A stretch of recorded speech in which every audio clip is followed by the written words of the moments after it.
Okay, go. All right, so now we're at our fourth site for the day. We're at East Hatchery, which is over on the Willow Creek side of the marsh. So previously we were sort of right along these circles with these buffers looking into the marsh. Now we're over on this side, right next to the fish hatchery at Willow Creek. There's our ruby crowned kinglet just dancing around up in the top of the canopy, just flew over. Got a song sparrow right here. The ruby crowned kinglet song, it ends in that doo-doo-doo-doo-doo.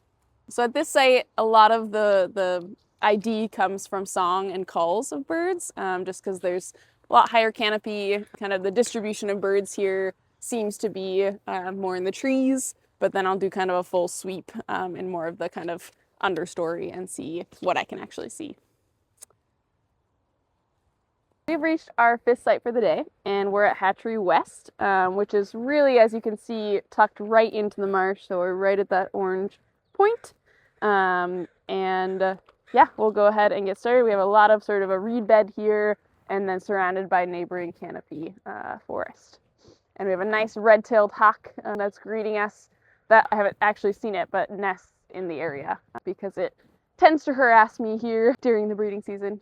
We're at our 6th point for the day, and I'll pull up the map real quick. So we're trying to kind of just get a nice sampling of the marsh habitat more in the forest compared to sort of the, true marsh out here. So we are at our last survey spot, our 7th point of the morning, and it's located right sort of by this condo overlook. So here's our point here, and this is kind of just to get a more aerial view of the marsh and sort of see how birds are kind of flying into the marsh or using the surrounding forests around it.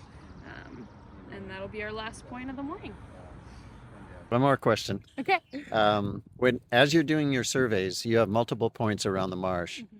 Are you mostly listening or watching? Good question. Yeah, I think it's both, especially at different points. So around the boardwalk, there's a lot of visual, things that I'm seeing of ducks that are swimming or foraging or preening or on intertidal mud. And then there's also, bird song happening at the same time.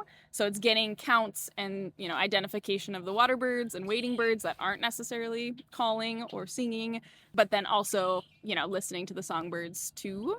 And then kind of near Willow Creek, so there's, 3 or 4 points there that you're surrounded by trees and you're definitely seeing birds foraging and singing, calling, but I'm relying on my kind of ID by sound for a lot of the birds in that area. So it's both. Hannah, Excellent. really thank you. This is really great. Good. Excellent. I'm glad.